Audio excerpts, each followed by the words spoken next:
6, there are details about many of the organizations that can give you further advice and guidance. The section at the end of this book, Websites and Further Information, also has contact details for organizations that provide information about internships, apprenticeships, voluntary work, writing CVs, application forms, etc.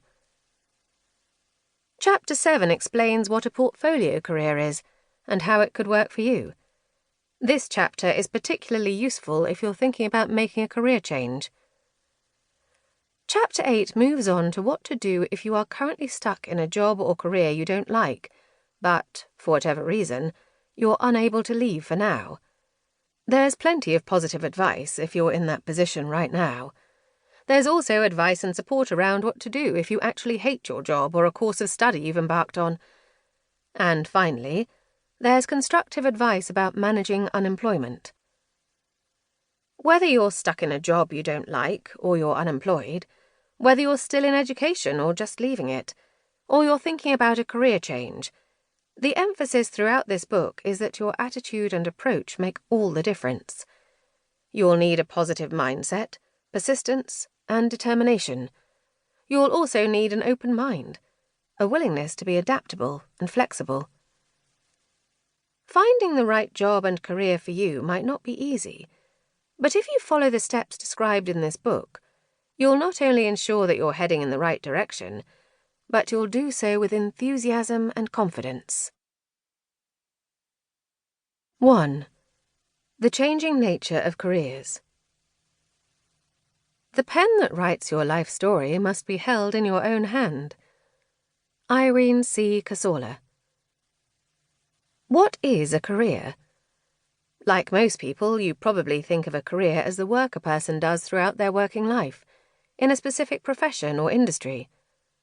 We talk about a career path and a career ladder. We see a career as something we make progress in, with opportunities for promotion, an increase in responsibilities and pay, and other benefits. Although we're all familiar with the concept of a career, it is, in fact, a relatively recent concept.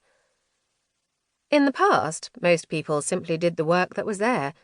They did what their circumstances and environment presented them with.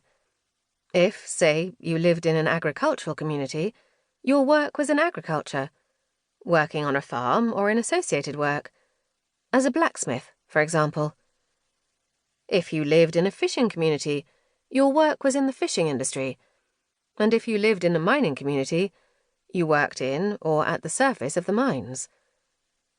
In the towns and cities, you might have worked in a trade.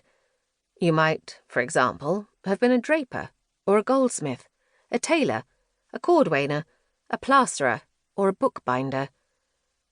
Whether a person lived in a town or a city, as a rule, if their family did it, so did they.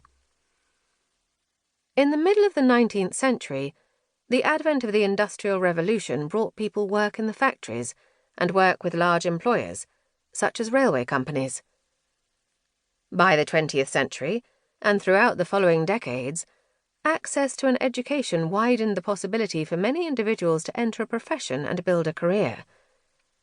Typically, people secured a job after leaving school, college, or university, and they either stayed there or moved on to maybe one or two other employers during their working life. Employees were loyal towards the company or organization they worked for, and were confident of a high level of job security. Within the organization, there was a clear line of promotion. Employees aimed to work their way up the career ladder in order to gain promotion and the associated benefits, increased responsibilities, pay, status, and a decent pension at the end. The organization you worked for mapped out your career. They provided career opportunities and progress.